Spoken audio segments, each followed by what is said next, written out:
Bonjour à tous et bienvenue dans cette nouvelle petite vidéo.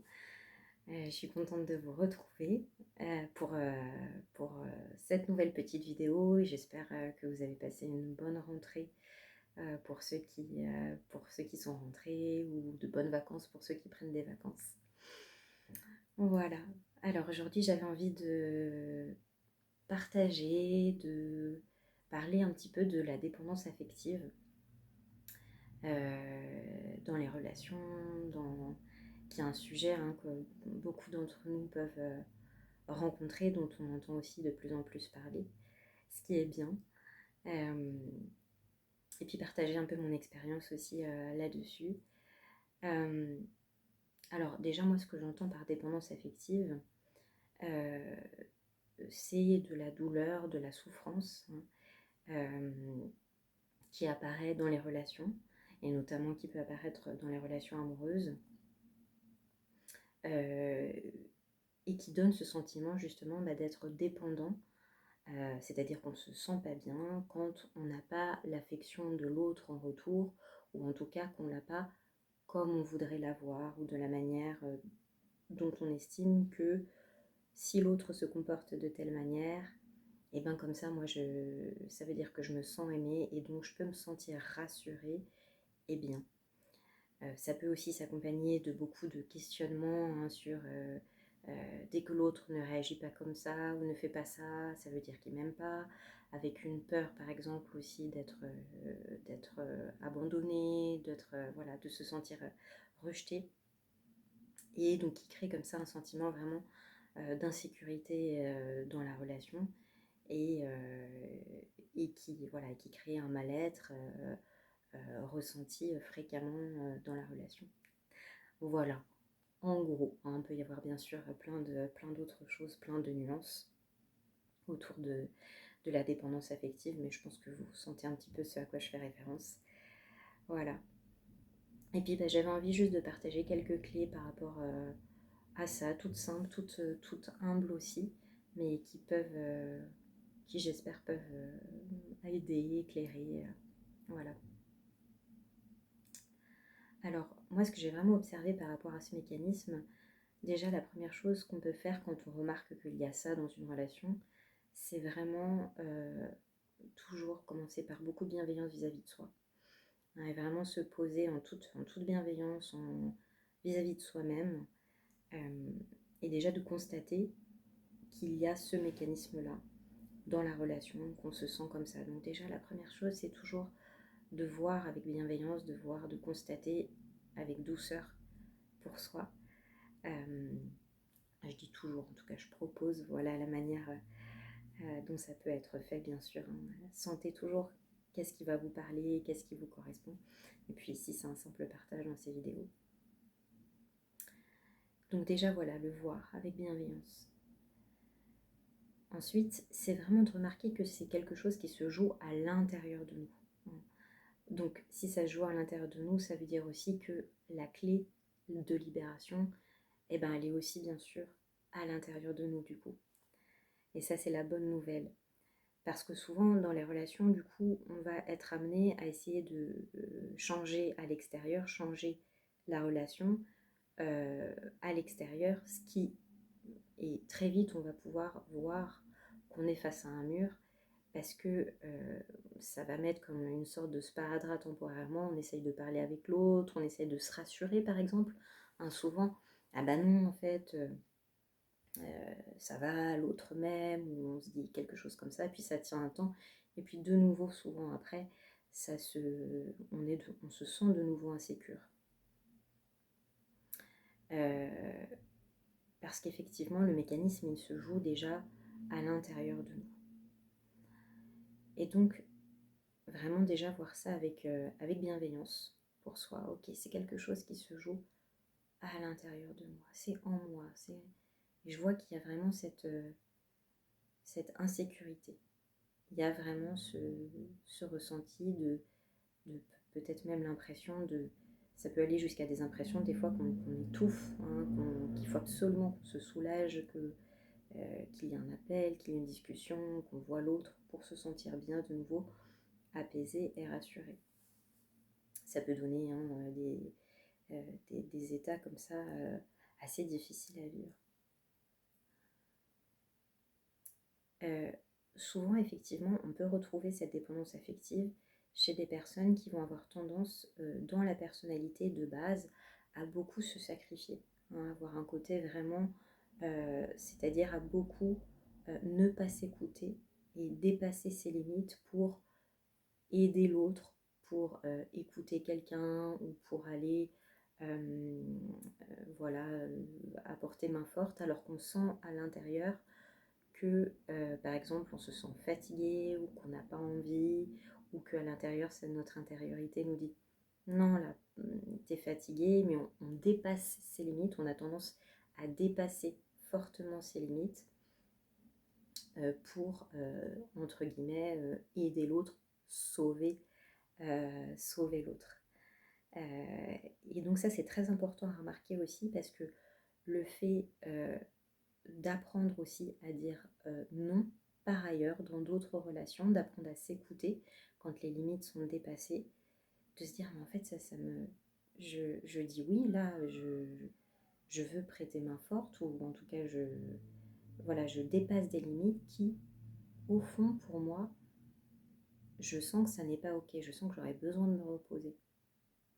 Ça c'est très important ce mécanisme-là parce qu'il est très souvent à la base aussi de la dépendance affective, le fait de quitter ce mode sacrificiel, de davantage s'autoriser à prendre du temps pour soi, s'autoriser à se recentrer, à souffler, à faire simplement des choses qui nous font plaisir, à dire oui quand c'est oui, à des sollicitations et à dire non quand c'est non, de retrouver cette authenticité envers soi et de davantage écouter son rythme, c'est une clé extrêmement importante par rapport à la dépendance affective.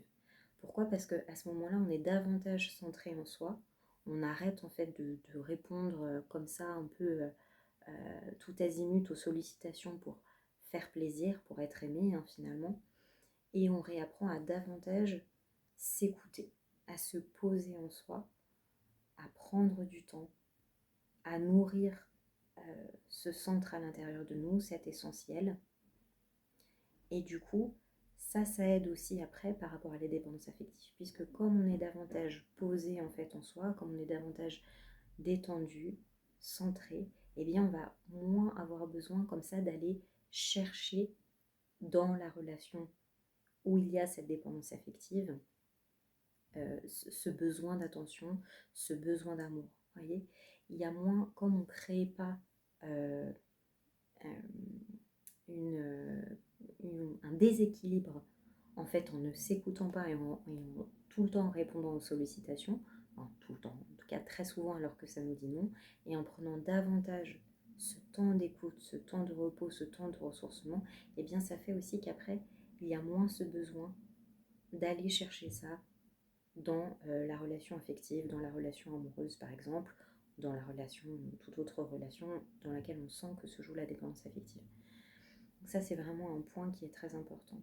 Et quand on commence comme ça à davantage s'écouter, quand c'est oui, quand c'est non, il y a déjà un apaisement qui va pouvoir se faire. Aussi un point important qui se joue dans ce qui peut être la dépendance affective, c'est qu'on peut avoir souvent des personnalités qui vont avoir tendance à beaucoup culpabiliser. Et donc, on se dit inconsciemment, très inconsciemment la plupart du temps, ça peut être plus ou moins conscient, hein, on n'en a pas, en tout cas pas toujours conscience, on peut se dire c'est de ma faute si finalement j'estime que l'autre ne me donne pas assez d'amour, ne me donne pas assez d'attention. C'est de ma faute, je fais quelque chose de pas bien, je suis pas assez bien, je n'ai pas assez de valeur, hein, et c'est pour ça que finalement l'autre ne m'aime pas, hein. Et ça déjà c'est une croyance puisqu'effectivement on interprète que l'autre ne nous aime pas alors que c'est peut-être pas vrai, hein. Mais en tout cas on se dit ça inconsciemment. c'est de ma faute, c'est de ma faute, je suis pas assez bien. Et ça repose vraiment sur une grande culpabilité de pas être assez bien, de pas être assez, de, de, de pas faire ce qu'il faut dans la relation.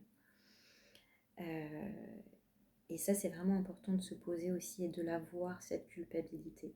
Parce que bien sûr que c'est pas vrai, c'est pas la vérité.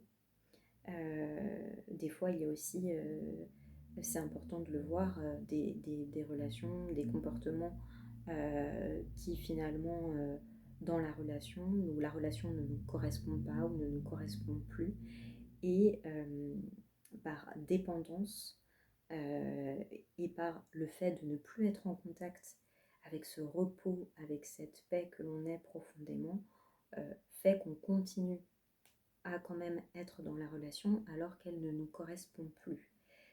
Tout simplement nourrie au fond par ce sentiment de culpabilité de ne pas être assez bien, par exemple.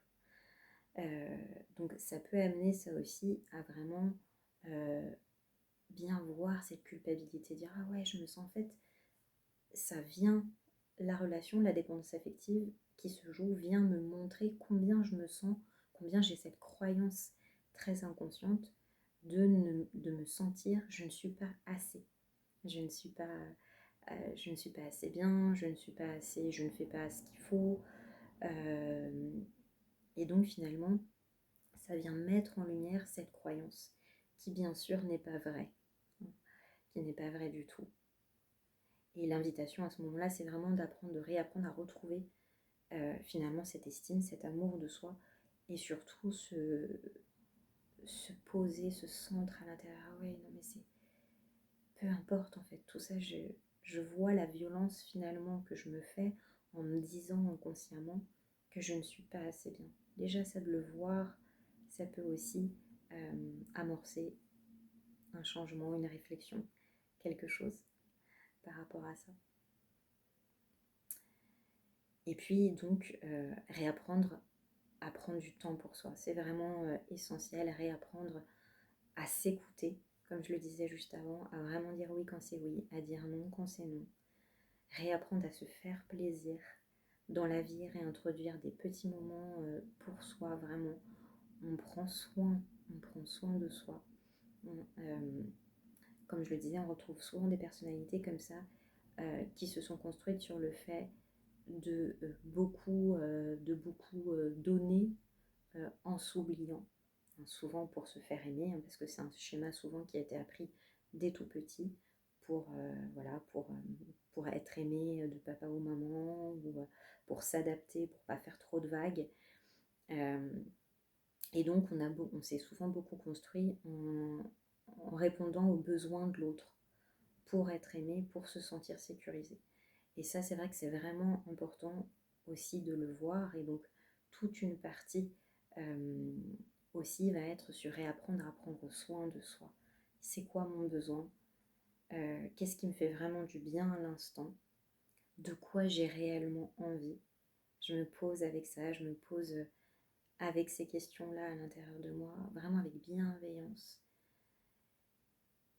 Et voilà, je réapprends à écouter. Ça peut être dans des toutes petites choses, hein. Ça peut être, bah tiens, là j'ai envie d'aller me balader, là j'ai envie d'aller me faire un petit temps de repos juste pour me relaxer.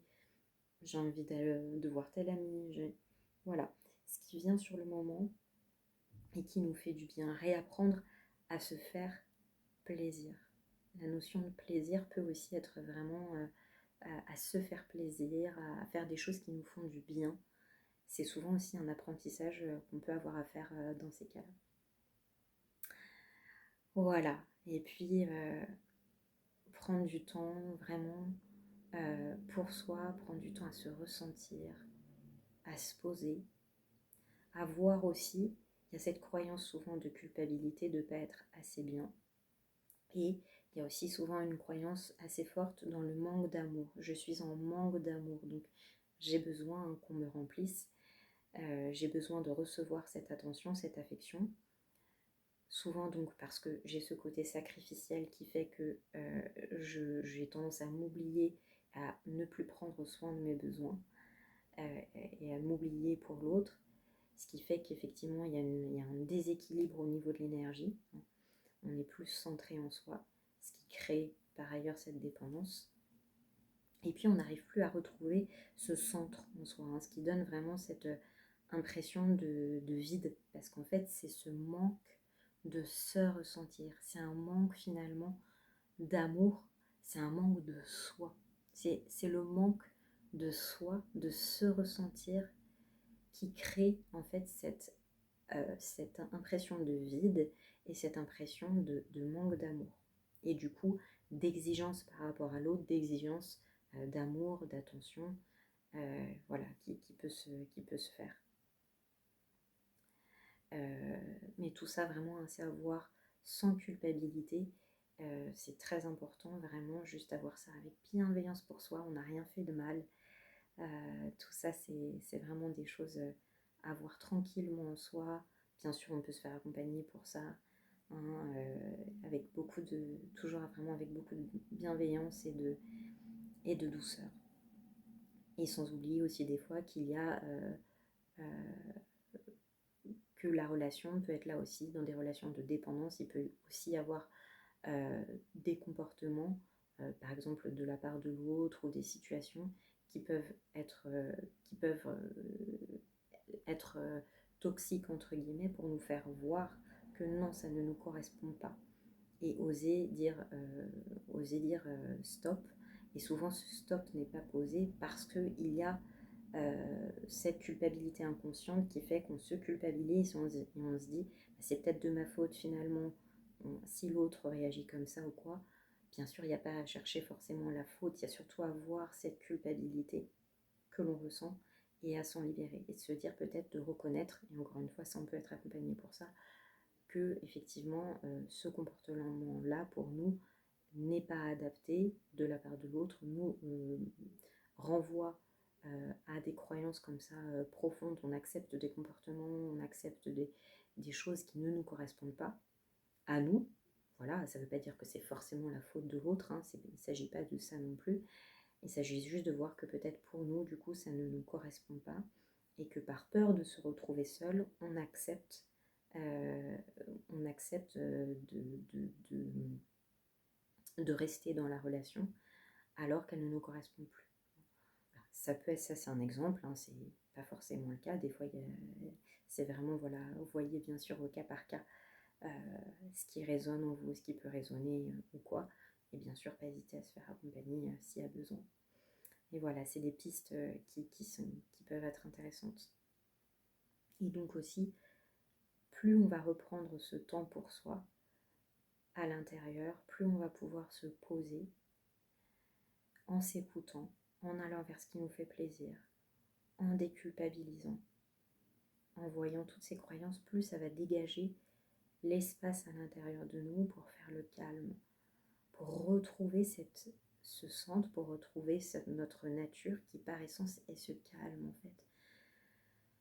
Souvent on est saturé, hein, on peut être saturé par toutes ces pensées, par toutes ces questions que fait naître la dépendance affective. Et encore une fois, c'est ça qui est le plus douloureux. On se manque à soi-même en fait. Et des fois, le fait d'accepter effectivement que peut-être en cas de séparation, en tout cas d'éloignement temporaire, si besoin est, hein, pas forcément le cas, mais si besoin est, si on le sent, il peut être nécessaire de s'éloigner temporairement de la relation, ou de se séparer pour mieux se retrouver. Et ça, c'est très précieux aussi, parce qu'on apprend à ne plus avoir peur. Ça, c'est souvent aussi un apprentissage de la dépendance affective, à ne plus avoir peur de toutes ces sensations que l'on ressent, à déculpabiliser, à voir que tout est en nous, mais vraiment à le ressentir, à dire ok. Et ça passe dans un premier temps par accueillir peut-être toutes ces douleurs qu'on a repoussées. Ah là là, je ressens un manque, je ressens une tristesse, oh là, j'ai toute cette culpabilité. Juste le voir, en fait, le voir doucement, ne plus avoir peur de ressentir tout ça, de ressentir toutes ces sensations tranquillement, d'apprendre à dire oui à ce qui est là sur le moment, à rester présent avec ces sensations qui ne sont pas forcément agréables sur le moment. Et à ne plus avoir peur de ces ressentis, plus avoir peur de ça. Dire oui, à rester avec, tout doucement, gentiment, pour soi, avec soi. Voilà, vraiment prendre le temps. Et encore une fois, on peut se faire accompagner pour ça. Prendre le temps d'accueillir toutes ces émotions, de voir cette culpabilité. Voilà. Juste le voir. Et les nœuds se dissolvent. Bien sûr, ça peut prendre plus ou moins de temps. Mais petit à petit, plus on apprend à dire oui à ce qui est là, comme sensation, comme impression, plus on arrête en fait de repousser ces ressentis et plus ils vont pouvoir se résorber. Les nœuds vont pouvoir petit à petit se dissoudre. Voilà. Être présent, rester avec. Je vous parle souvent dans mes petites vidéos de Ginette Forger. Elle dit souvent effectivement rester avec, être présent. Ça, je vous en avais déjà parlé dans d'autres petites vidéos. Ça, c'est vraiment aussi une clé très importante. Réapprendre à, ok, il y a toute cette histoire qui se raconte, ok, je la vois. Ok, je laisse et je viens juste être présent à ce qui est là. Je peux respirer doucement dans ce que je ressens, comme sensation, comme impression. Voilà, être avec ce qui est là. Ok. Et petit à petit, quand on apprend à rester avec, on apprend à ne plus avoir peur, en fait, de tout simplement de laisser se traduire la sensation qui est là, de culpabilité, de tristesse, de colère, de cette impression de manque. Souvent, derrière cette impression de manque, il y a une sensation de tristesse ou d'autre chose qui est là. Donc, prendre le temps de voir tout ça, de rester avec. Et vous allez voir que plus on s'habitue à rester avec comme ça, et je suis sûre que vous en avez peut-être déjà fait l'expérience, plus on laisse ça se traduire dans le corps, plus ça peut se dissoudre et se résorber. La tête vient comme s'apaiser, on se pose et naturellement il y a un apaisement du coup qui se fait. Et on remarque que l'amour qu'on cherchait, l'attention, l'affection, bah c'est là, il y a comme une détente, un apaisement. Et on sent finalement que l'on est cet amour, on est cette source d'amour que l'on recherchait tant à l'extérieur. On était en manque de soi, en fait, en manque de ressentir ça en soi, cette source de vie, cette source d'amour. Quelque chose qui s'apaise, qui se détend. On réapprend à prendre le temps, à ralentir. Souvent, on peut aussi avoir besoin de ralentir, prendre le temps pour soi, réapprendre à s'écouter, à être avec soi, avec toutes ces émotions qu'on a pendant longtemps repoussées. Et on s'aperçoit que le soulagement, que la paix qu'on recherchait, parce que c'est ça finalement qu'on recherche au travers de l'autre, on peut voir que aussi dans la relation, ce qu'on peut chercher avec l'autre, c'est un sentiment en fait de sécurité, d'apaisement. Quand l'autre est là, je me sens bien. J'ai l'impression que du coup, c'est la présence de l'autre qui m'apporte ça. Or, c'est pas vrai. C'est la présence de l'autre déclenche ce sentiment de sécurité et d'amour en moi, mais c'est déjà à l'intérieur de moi. Ça, c'est une question aussi très intéressante à se poser. Qu'est-ce qui fait, qu'est-ce que je recherche finalement dans la relation avec l'autre? Ah bah tiens, quand je suis avec l'autre, je me sens plus en paix, j'oublie mes soucis, je me sens en sécurité. Ah ok, c'est ça que je cherche alors. Je cherche à retrouver inconsciemment, au travers de la relation, un sentiment de sécurité, mais qui est en moi. Ce sentiment, il émerge en moi. Il est déclenché par la présence de l'autre, mais ce sentiment est en moi. C'est moi en fait. Et donc c'est ça qu'on cherche inconsciemment. On utilise entre guillemets la présence de l'autre pour se ressentir. Le problème qui vient de là, c'est juste que effectivement, quand on a l'impression que ça vient de l'autre, du coup on devient dépendant de la présence de l'autre. Et donc effectivement, à un moment, la vie, la relation va commencer à poser des problèmes parce qu'elle va nous renvoyer à nous-mêmes. C'est en toi, c'est beau de chercher ça, c'est beau, c'est normal. Tout être humain, on cherche à se sentir bien, apaisé, aimé, calme. Ah ouais, donc en fait, ce que je cherche dans la relation avec l'autre, ce qui me fait du bien, c'est que je sais pas, je me sens bien quand je suis avec ces personnes, ou je sens que je prends mon temps. Ah mais je connaissais pas cette sensation. Et pour ça, la relation est très bien puisqu'elle met en miroir un besoin que l'on avait, un besoin par exemple de repos, un besoin de davantage prendre le temps, un besoin d'attention, d'amour, et donc l'autre me fait miroir pour que la relation m'aide à faire miroir pour que je puisse me l'offrir. Et donc ça, c'est vraiment beau, en fait, de voir ça. Et c'est juste que le cadeau derrière, c'est du coup de voir que ça ne dépend pas de l'autre. L'autre déclenche ça en moi et je peux le retrouver, puisqu'en fait c'est ma nature, à l'intérieur de moi. C'est parce que c'est moi en fait. C'est moi quand j'accepte de ressentir en fait toutes ces émotions que j'avais refoulées, de culpabilité, de tristesse, de voilà. Et ça se fait juste dans l'instant. On n'est pas tout le temps triste, on n'est pas tout le temps en train de se sentir coupable ou quoi. C'est pas. Donc c'est juste quand ça se présente l'émotion, petit à petit ressentir, rester avec, observer. Et petit à petit comme ça peut se dissoudre. Réapprendre à davantage répondre à ses besoins, ralentir, prendre davantage le temps, oser dire non quand c'est non. Voilà.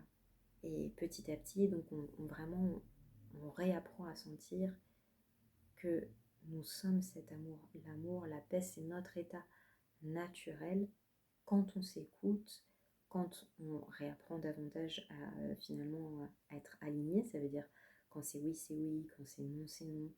Quand j'ai besoin de me reposer, je réapprends à ralentir, à me poser. Et tout ça fait que du coup, je me ressens davantage, je sens cet amour, cette sécurité que je suis. Je réapprends à me poser dans les bras de la vie. Ah, voilà. C'est tout simple là, par exemple, vous voyez, on est assis sur un fauteuil, sur un siège.